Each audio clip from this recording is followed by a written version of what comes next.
Ladies and gentlemen, good day and welcome to Piramal Pharma Limited's Q1 FY24 earnings conference call.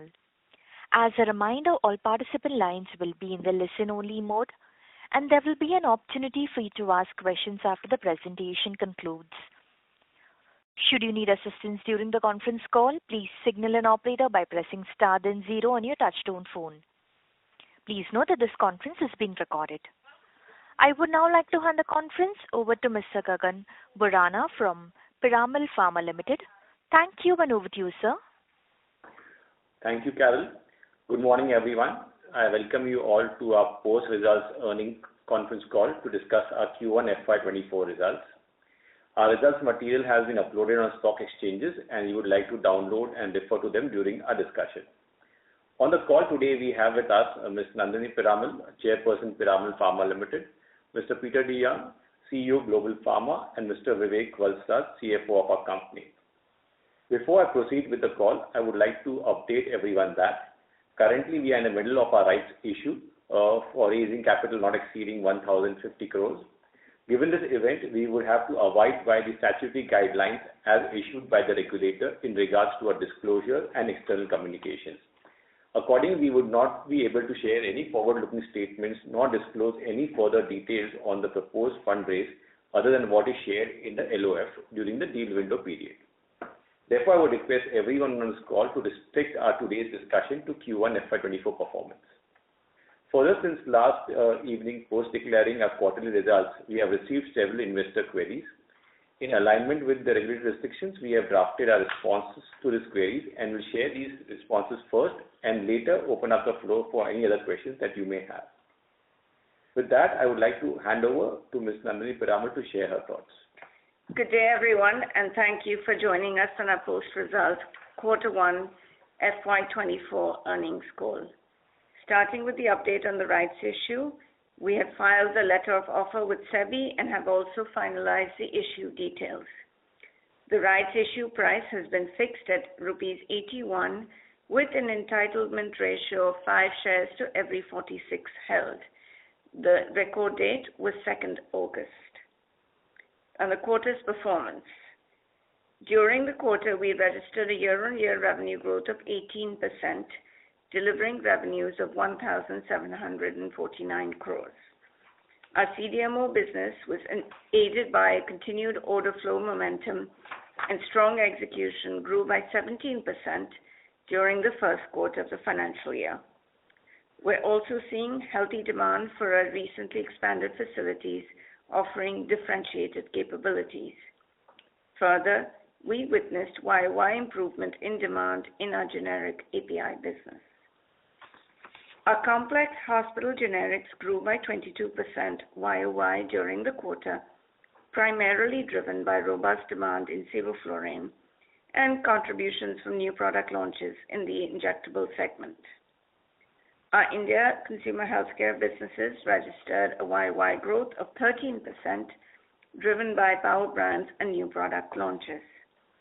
Our EBITDA during the first quarter stood at 171 crores, with an EBITDA margin of 10% compared to 6% in the same quarter last year.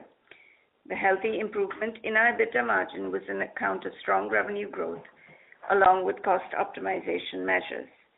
Also, please note, our first quarter FY23 EBITDA had a one-time inventory margin impact of 68 crores.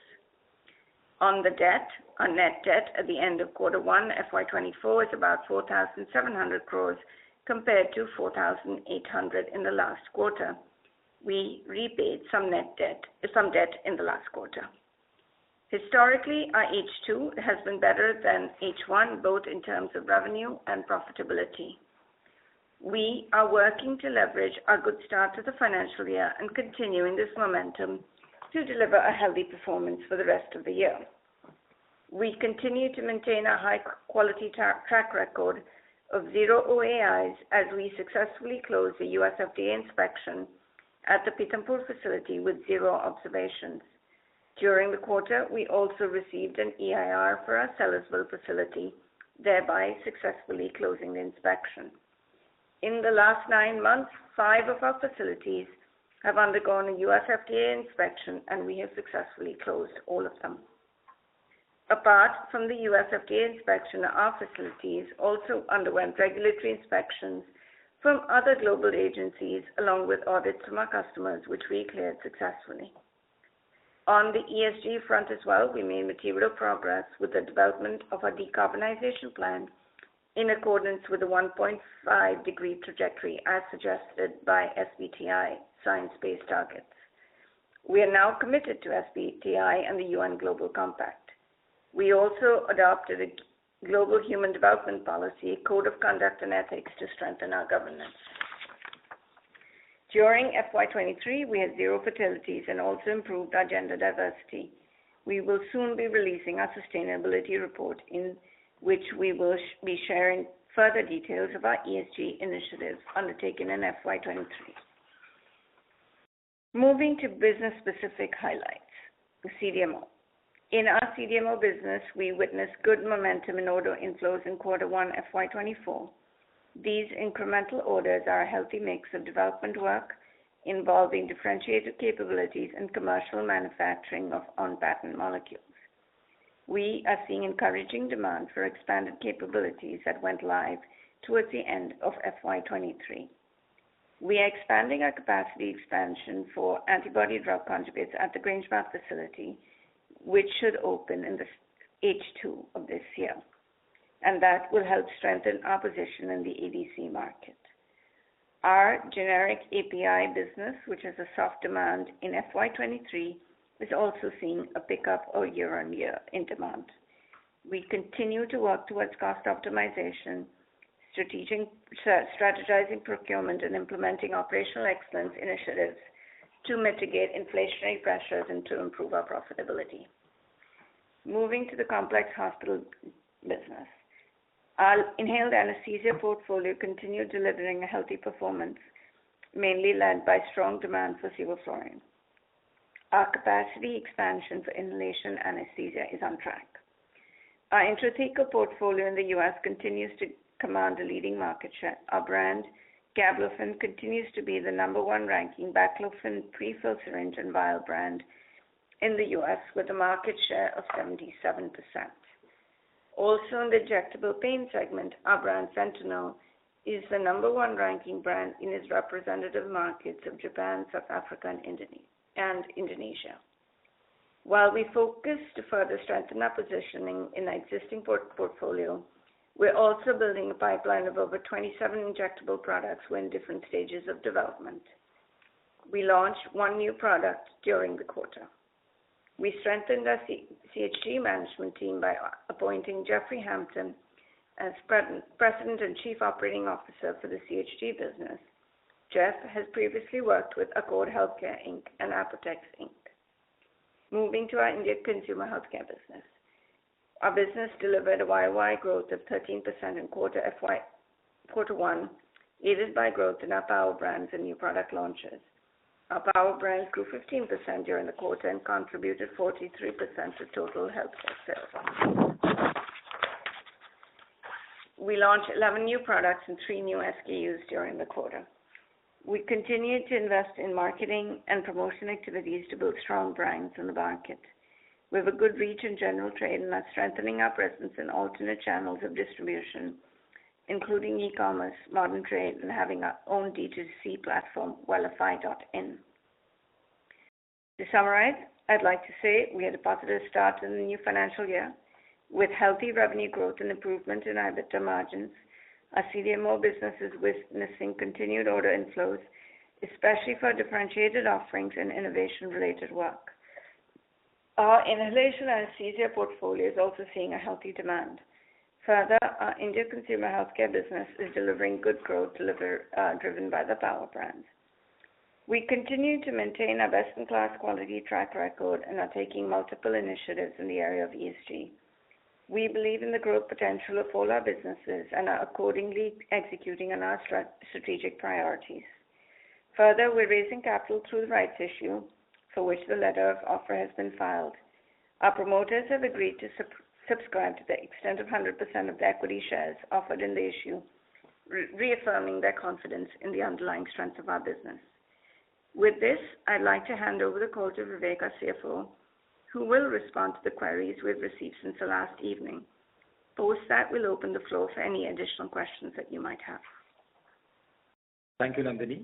Good day, everyone, and thank you to those who shared questions. We'll take those first before opening up the floor for the other questions. A few questions on the CDMO business. Reasons for growth in the CDMO business. The company witnessed significant pickup in order bookings in quarter 4 FY23, which continued in quarter 1 FY24 as well. Healthy demand for innovation-related work and differentiated offerings. And we have been seeing a year-on-year pickup in demand for the generic API business and an encouraging response for the expanded capacities that went live last fiscal. A related question was, is the order book back to normalcy? We have seen a good pickup in order book in the month of March, which has continued in quarter 1 as well. Our recently opened expansions have witnessed a good customer demand. How is the phase 3 pipeline looking? We have about 35 plus products in our development pipeline, which are in phase 3. Their commercialization by our customers would lead to some important commercial manufacturing contracts for us in the future. We continue to support our customers to advance their development work and are also looking to add more customers. Some of our recent commercial manufacturing opportunities for on-patent molecules is already in public domain. Moving on to CHG, there was a question on what are the reasons, primary reasons for growth in this business. The growth was primarily driven by healthy demand for our inhalation anesthesia portfolio and improvement in supplies from our CMO for our injectable pain management products. There was a question on the quantum of CapEx spend in FY24 quarter 1. The CapEx was 147 crores. There was questions on why there is a lower other income in quarter 1 versus quarter 1 of FY23. The previous year quarter 1 had higher FX gains consequent to major currency movements. The US dollar did strengthen and that led to a significant forex gain. Compared to that, in the current quarter, we had relatively stable currencies leading to a lower forex gain.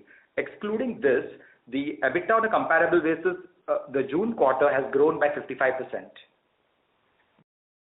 There was a question on reasons for increase in interest cost and what will be the scenario post the rights issue. The increase in interest cost versus the June quarter is due to a combination of both increase in average borrowings to support planned capex and operations and general increase in interest rates. Versus the March quarter, it is primarily the effect of interest rates.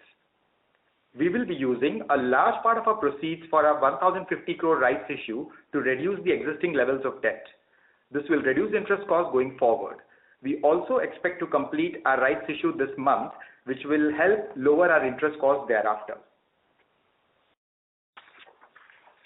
There was also a question on please explain the movement in debt levels. So our net debt has actually reduced by about 100 crores versus the March quarter, and currently our net debt stands at about 4,700 crores. As mentioned earlier, a major portion of the rights issue will be utilized for reduction of debt, and further we will continue to make judicious choice in our capex spends to control debt, also aided by an improved financial performance. Rationale for the rights pricing. It has been our endeavor to keep the pricing fair to enable participation by all shareholders. The pricing has also been decided keeping in mind the regulatory requirements and the general precedence basis guidance by our lead managers to the issue. A detailed FAQ that clarifies several questions on the rights issue proceeds and the modalities will be uploaded on our website this weekend. Please do refer to the same. There was a question, is the company looking to do any acquisitions after the rights issue? Currently, our focus would be more to execute planned capex and ongoing capacities and capabilities at various sites which are witnessing high demand. Our focus will be to execute and commercialize these investments. So those were some of the questions that we received upfront, and we can now open the floor for any other questions. Thank you very much. Ladies and gentlemen, we will now begin the question answer session. Anyone who wishes to ask a question may press star and 1 on their touchtone telephone. If you wish to remove yourself from the question queue, you may press star and 2. Participants are requested to use handsets while asking a question. Ladies and gentlemen, we will wait for a moment while the question queue assembles.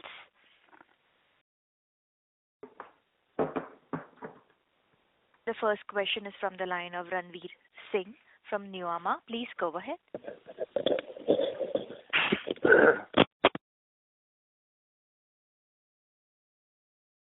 Well, ladies and gentlemen, we've lost the line for the current participant. We move on to the next question from the line of Pramod Dangi from Unifi Investment. Please go ahead. Yeah, hi, thanks. So my two questions. One is, while your margins are expanded, and especially if I remove the other income, last year's first quarter, the margin, EBITDA margin have expanded very good. But the other expenses also went up by 15%. So is any particular reason about the other expenditure? So, Pramod, if you look at the total increase in other expenses versus the June quarter, the increase is 15%, which includes impact of forex movement as well. That's about 4%. So excluding that, the increase is 11%, which is commensurate with an 18% increase in the total top line between the two periods. Okay, got it. So last year we had the forex gain. This time we had the forex loss. We don't have a loss. We just have a small forex gain compared to last year. Okay. And just if you can guide on the profitability, as we are highlighting that we are on the path of profitability. Because at the 10% EBITDA margin, our depreciation is equivalent to that amount, and then we have the finance cost. So where we are looking to gain that profitability? Is it from the revenue side or is it some cost control? What is that? If you can give some highlight on that. Pramod, if you've historically tracked our financials, our H2 tends to be higher than H1, and therefore you will see a significant jump in H2 versus H1, both in terms of revenue and profitability.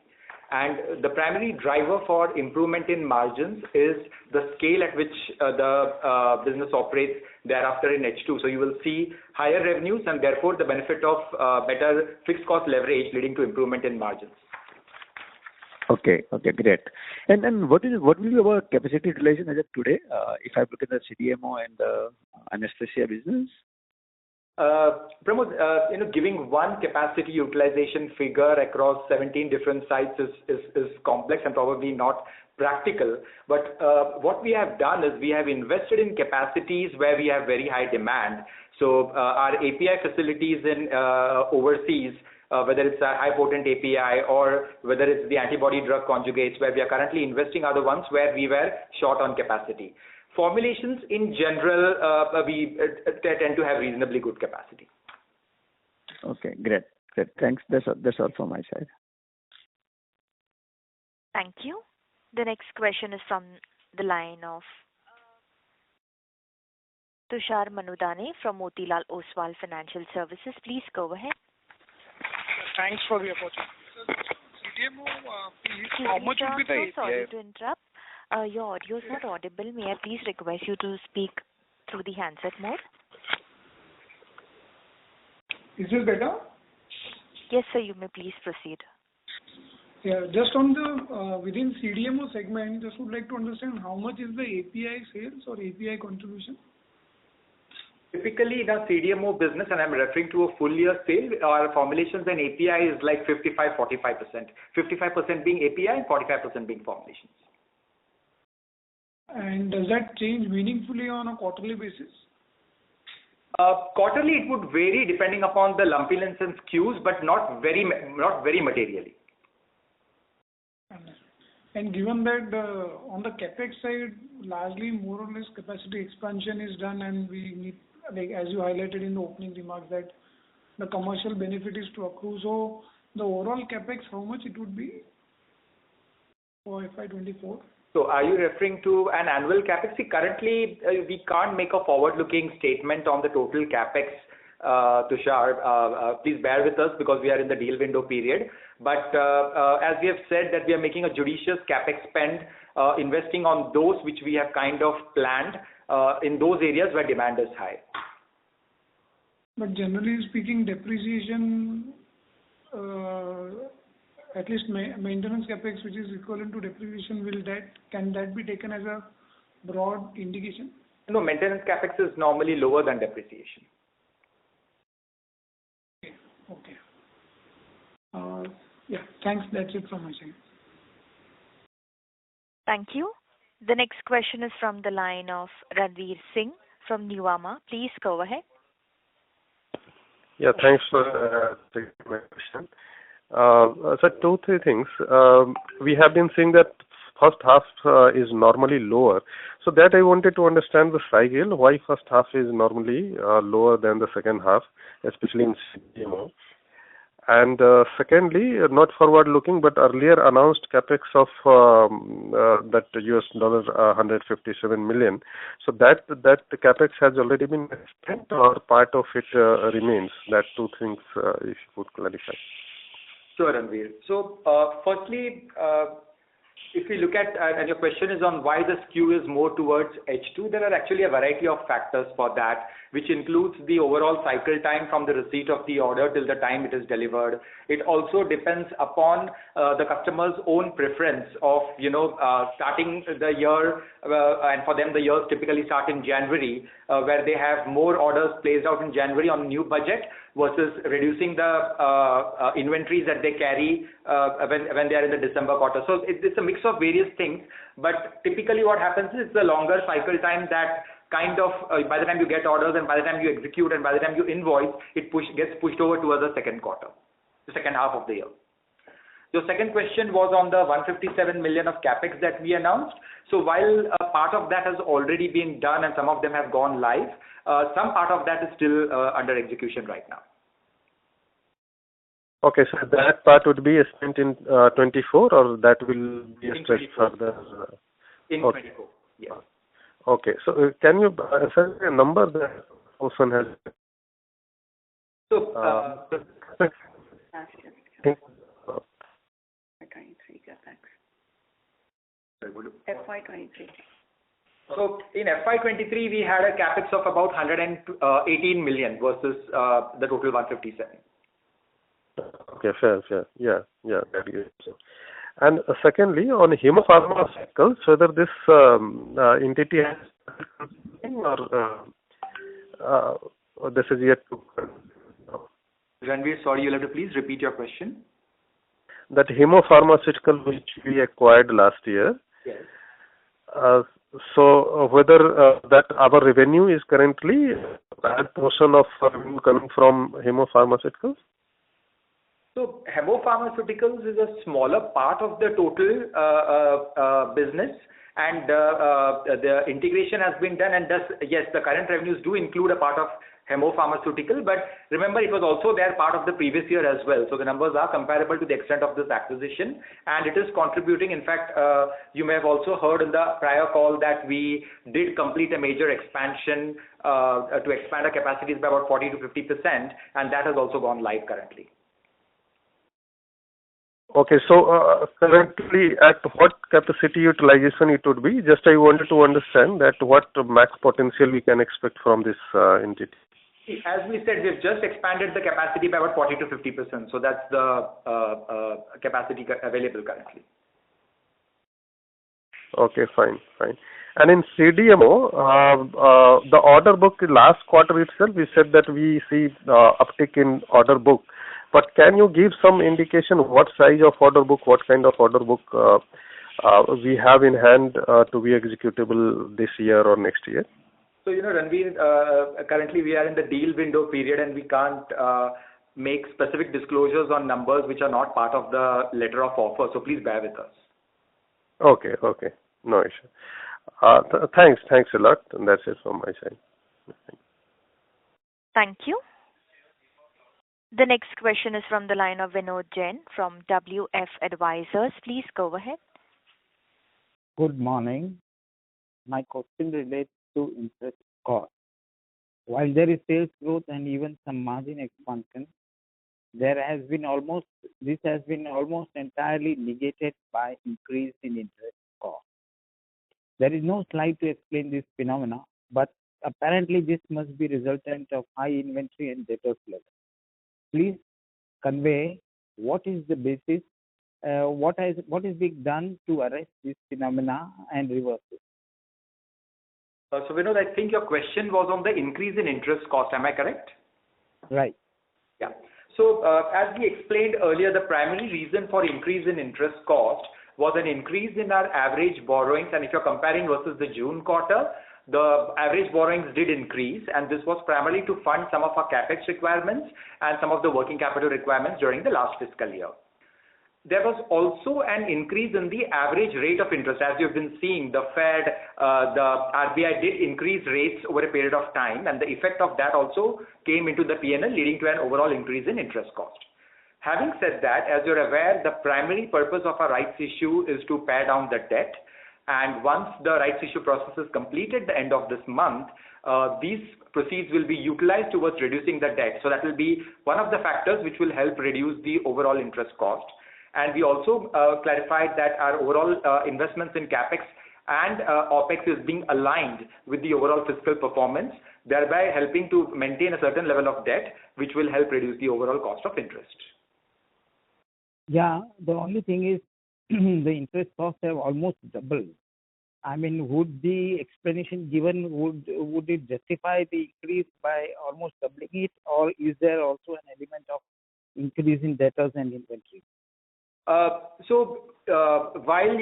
there is some increase in working capital, and that is primarily because of an increased inventory which we are carrying for strategic reasons, the explanation given with respect to the overall movement in debt and interest rates does explain it. And post rights issue, you will start seeing, from quarter 3 onwards, a meaningful reduction in the overall interest cost. Very well, thank you. Yeah, and overall debtors have not increased; they have actually reduced, or in terms of days, are in line with what it has historically been. Very well, very well. Thank you. Thank you. The next question is from the line of Shubham Shukla from Voyager Capital. Please go ahead.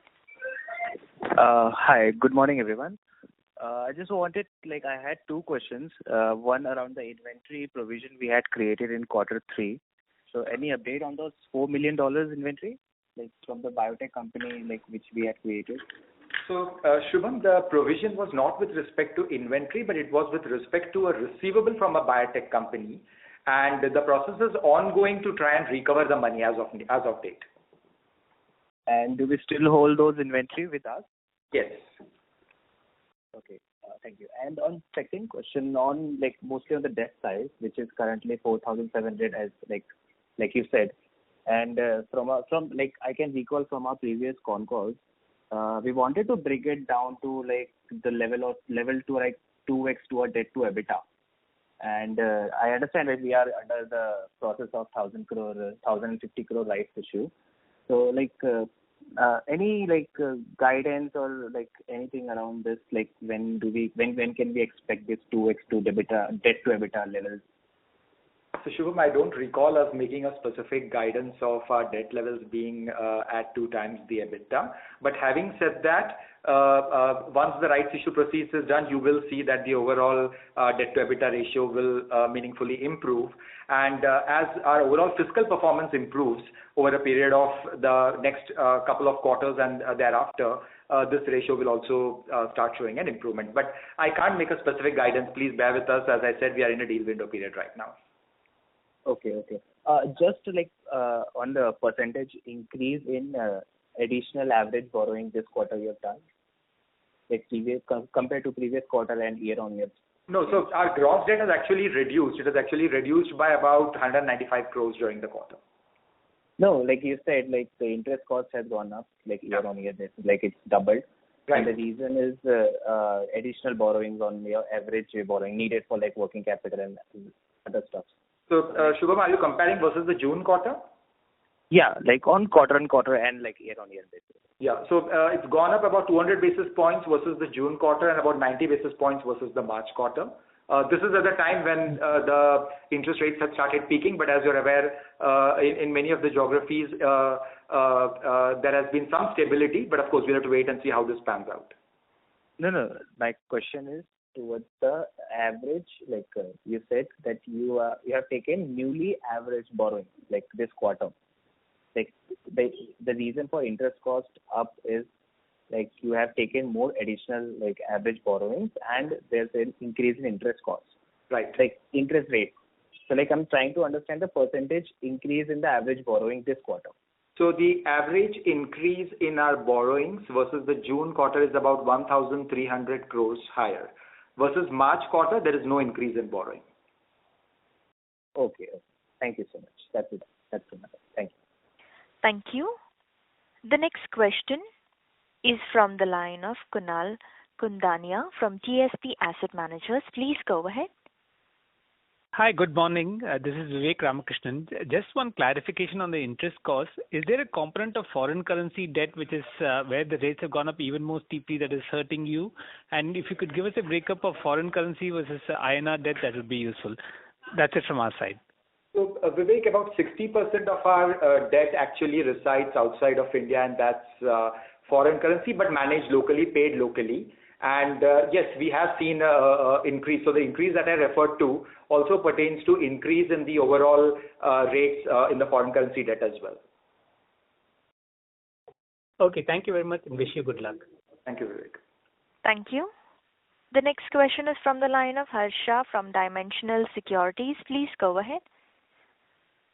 Hi, good morning, sir. So my question pertains to our gross block. In FY23, we have gross block of nearly 9,500 crore, against which we did revenue of around 7,000 odd crore rupees. So just want to understand, excluding the additional capacity, the expansion which we are taking, which we are going to do going forward, excluding that, what is the revenue potential from the existing gross block? Because at 0.8, 0.5x, I believe our asset turnover are extremely low. So just wanted to understand from existing capacity, what is the kind of revenue which we can do?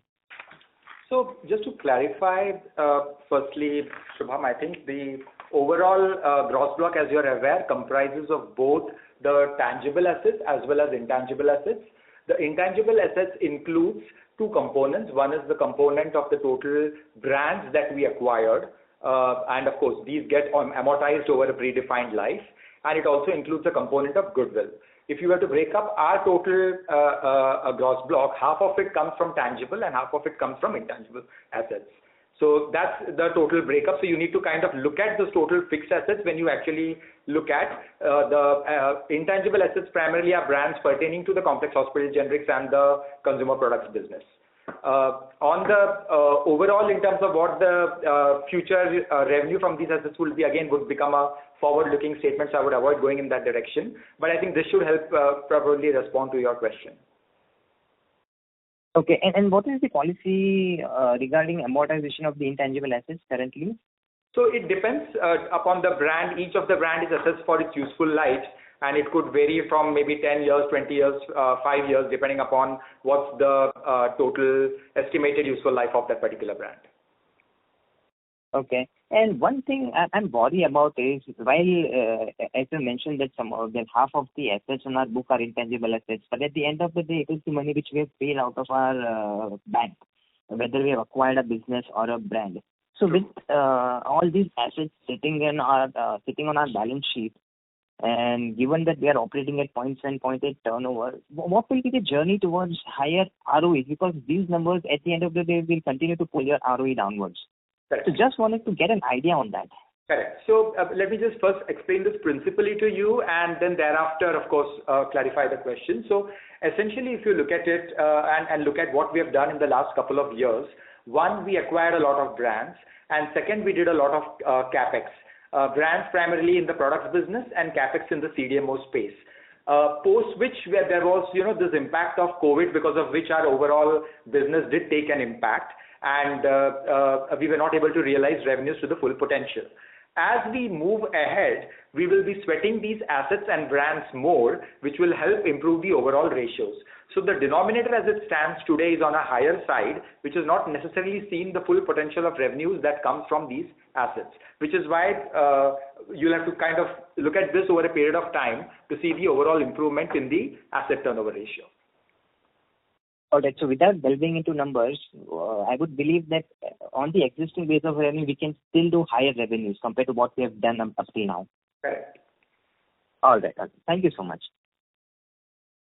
Thank you. Before we take the next question, I'd like to remind all participants, if you wish to ask a question, please press star then 1 on your touchtone telephone. The next question is from the line of Aditya Grover, an individual investor. Please go ahead. Hello, good morning. Am I audible? Yes, Aditya. Yeah, my question is regarding the CHG business. In this, from the cephalosporin, last year we did around 1,000 crores. That means basically we are doing 50% of CHG business from this one particular product. So I want to understand what is the market size here and can we grow rapidly here? That is my first question. So sevoflurane, so if you look at the overall market size of inhalation anesthesia as per IQVIA data, the global size is about $1 billion, of which sevoflurane is about 80%. So if you ask us, $800 million is a global market size for sevoflurane, and in terms of trend, sevoflurane is growing faster than the other inhalation anesthesia product. Okay, so this is all what we can say on the market size of sevoflurane. Currently, in terms of demand which we are seeing for sevoflurane, I can say at least we are seeing demand much higher than what we can supply. So as you said in our call and our presentation as well, our focus is to expand the capacity so that we can meet the growing demand. Okay. And coming to our CDMO innovator business, when we say we have the order book of $62 million, so that is executable for 1 year and or for 2 years. How is this order book structured? So order book typically can be, some of it is executable within the year, some of them could also spill over to the years ahead, Aditya. But the 62 million is our integrated orders, so these are orders that will cover more than one site. Our total order book is much larger, but given we're in the deal window, we can't actually disclose the size. Okay, makes sense. And is our CHG consumer product business, it is EBITDA positive or still we are running net to net there? No, it's EBITDA positive. Okay, it's EBITDA positive. Okay. And the last question on the scientist part I have, like when we are running a discovery or development business, what is the number of scientists we have there? I think we have about 650 scientists across. So my question is, if we want to scale this business, so if we see the large players, right, in the CRO or discovery business, they have large, like thousands or 3,000 plus scientists, right? So when we want to scale this business, employee is a strength here. So how are we planning to build here?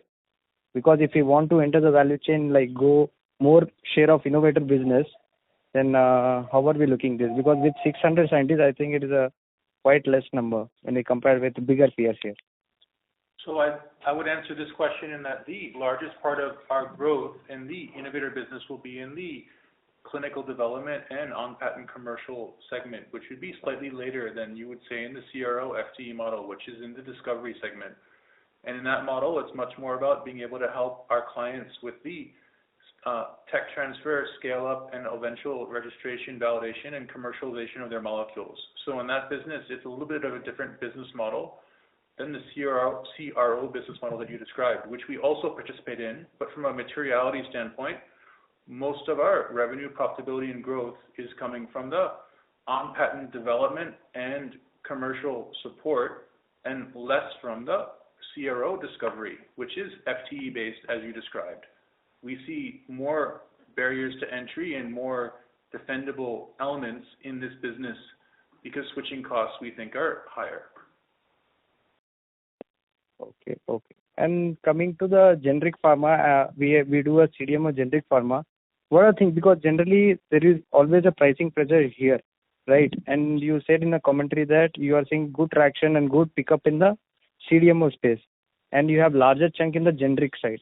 So what is, can you give some light, what is happening here, like in the demand side, how it is picking up, and how do you see that this year gone by?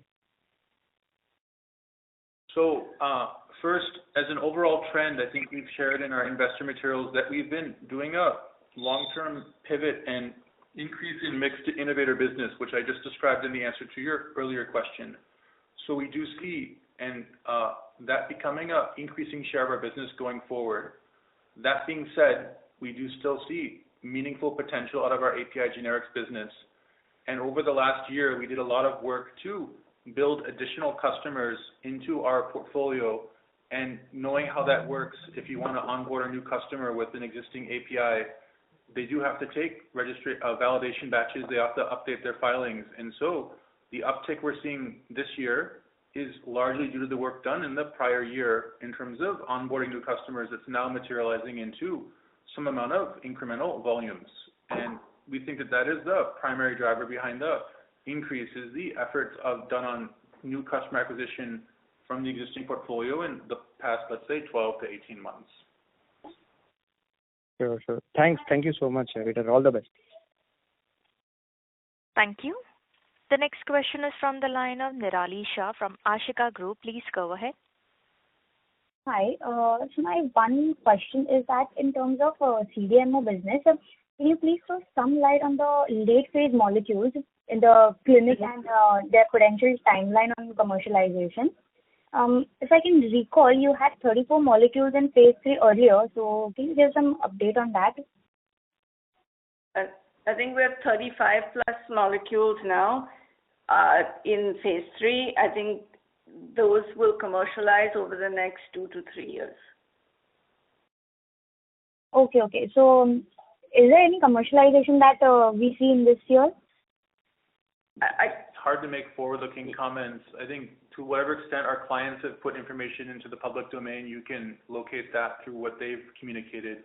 It's difficult in the deal period and also with our confidentiality agreements to disclose it ourselves. So you can find a couple in the net, but we're not really in the position to share. Got it. Thanks. Thank you. The next question is from the line of Bharat Gupta from Fair Value Capital. Please go ahead. Hi. Thanks for taking up the question. I have just one question with respect to the CDMO business. So, like in the last previous calls, we have seen that there has been some sort of a delay with respect to the funding which was there from the institutions out there. So, has there been any structural change? Because frankly speaking, the interest rates are on higher side and there are liquidity issues out there. Despite it, we are seeing a good amount of order inflows which are coming in place. So, has there been any kind of a turnaround which we have observed out there in the developed markets, which are leading out to good amount of order inflows? So I would say that the order inflow increase that we saw from our clients in the fourth quarter that ended last year and the first quarter that just ended now, a large amount of that has been with customers that had already committed to work with us at our sites. And while they had delayed certain instances of ordering due to financial limitations, ultimately their products were proceeding and they did have the money and they did then place the orders. And so that lag effect affected us, unfortunately, through much of last year. But at some point when these products are succeeding in the clinic and in the marketplace, they do have to make the reorders and they reach those points. And a lot of that growth was in that area. I'd say that the second point is we are seeing continuation of new customer additions, but at a modest pace, not at a dramatic pace. And that is continuing to happen, and we're seeing that. But I think all customers are being careful in prioritization of what they spend and where. And so I think we are seeing the benefits of a lot of our work to stay close to our key customers and make sure we're focusing on key customers that have good data and good financing. And that started to play out in Q4 and Q1. Right. Just a question further on the Indian consumer business. So, like previously, we have been able to maintain like advertisement promotional spending in ratio of near about 18 to 20% of sales. So, are we keeping on track, like we are maintaining it, or we are focusing more on the profitability side? I think we're doing both. We're trying to, and as the scale grows, the percentage of advertising in a way almost falls, right? And that kind of goes into EBITDA. That's how we are managing to do to have EBITDA positive, and I think that's what we want to continue doing. So, thanks. That's it from my side. Thank you. The next question is from the line of Dhara Patwa from Smiths Limited. Please go ahead. Thanks for the opportunity. So I just had one question.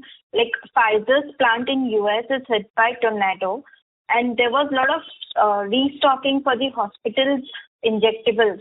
So are we gaining anything on that front? since we also have a lot of hospital injectable basket in our portfolio? So we've been, obviously, it's a tragedy that affected that plant and that location, and we're very heartened to hear that no one was hurt. And we have actually been in touch with the different market participants, and at least it's our understanding that while the warehouse was hit, there's not viewed to be a major shortage in the market in general, and the number of products that would be solely sourced there was considered few.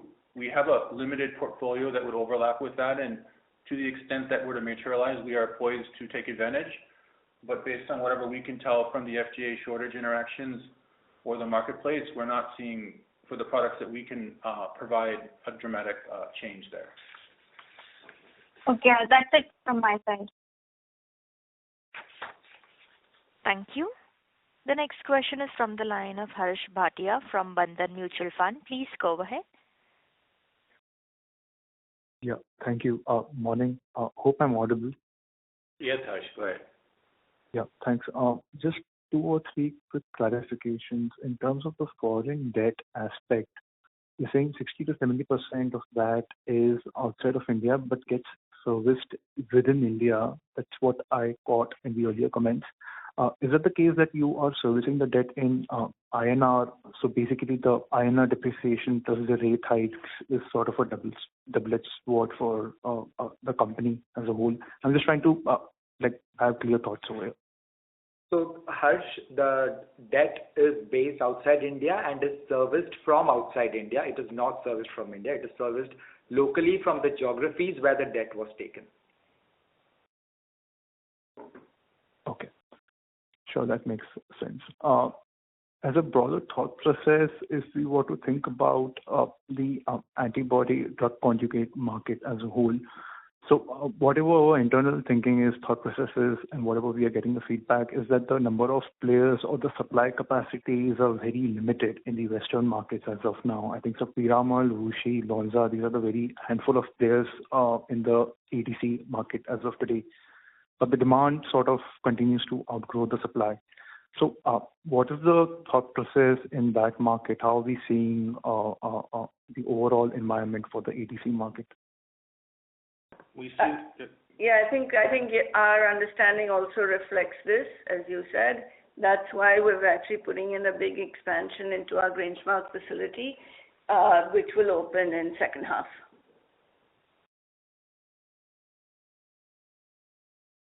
Sure. And can you throw some light on this new CHG product that we have launched during the quarter? I mean, I'm not asking on the pipeline per se, but the new product we have just launched in the first quarter in the CHG business. It's a modest contributor to revenue. We mention it because we want to indicate when our pipeline moves, and it is a modest contributor to revenue in the region, and it's progressing. But I would say the majority of the revenue growth is coming from the inhalation in the period that we just reported. We continue to have other elements in our pipeline which are progressing, and we expect them to contribute in the future quarters. We can't give forward-looking comments for all the reasons we mentioned earlier, but if on the period that just ended, while the launch was nice, it was near the end of the quarter, and it was a market size is smaller compared to inhalation. So, but it tends to be under the inhalation portfolio as a whole. This would be an injectable pharmaceutical sold in the U.S. Injectable. Okay. All right. Thank you. Thank you. Thank you. The next question is from the line of Vivek Gupta, an individual investor. Please go ahead. Yeah, thanks for the opportunity. There are a couple of questions from my side. So I've seen that management is a bit aggressive to grow the top line, but there is no focus on growing the bottom line. That's the first question. And I also see that management is saying that they'll pay down debt post this rights issue subscribed. But this is just mere 25%, less than 25% of the outstanding debt. So what are the plans to be debt-free, and what are the plans to pay down debt for the remaining amount? To seeing the bottom line, I think being an investor, I'm not at all happy with the kind of performance companies been posting. So that is another question I want an answer to. Please go ahead. So Vivek, firstly, your point with respect to the grow focus on top line and versus bottom line. I think our intent is very clear that we want to grow top line as well as grow bottom line, as we have always maintained. If you look at the performance of this quarter, and if you look at the real intrinsic performance on a comparable basis, our bottom line has improved and our operating margins have also improved. The overall debt position, as we have stated, will reduce in the first instance by rights issue, but thereafter our focus will be to kind of reduce the debt as we keep improving our overall financial performance. It's also important to acknowledge that the overall debt did go up during the period when we were doing certain investments for meeting our objectives of expanding capacities and capabilities in those areas where there was demand. Unfortunately, at that point in time, the business did also see an operating performance impact due to the pandemic and the overall geopolitical conflicts that arose thereafter. But having said that, we continued our investments because we believed that there was an opportunity and we did not want to miss the bus when the opportunity came in. And that's the reason the overall debt was at a higher level. Now we are paring down the debt in the first instance, and as performance improves, you will see that our overall debt to EBITDA ratio will be within permissible or acceptable limits. Yeah. I think So what is the target? What is the target management has set for themselves to be debt free? There should be some target, right? As Vivek, as we said, please bear with us. Currently, we can't make that disclosure, which is forward-looking and not part of the letter of offer. Okay. The next question is, I see that it's just less than 1 year with the demerger from Piramal Enterprises. I see management has come up with the rights issue in the first year of the listing itself. So why didn't the management opt a route of preferential issue and they are just keep on bloating the equity? So the overall decision with respect to the entire method or the tool to be adopted for raising was discussed and deliberated at the board. And we felt that the most judicious way to do this, considering the overall time, the turnaround, and the fact that we could allow a fair participation to all shareholders, we thought rights issue was the best way to go forward. So why not the preferential route? Sorry, I didn't get that part.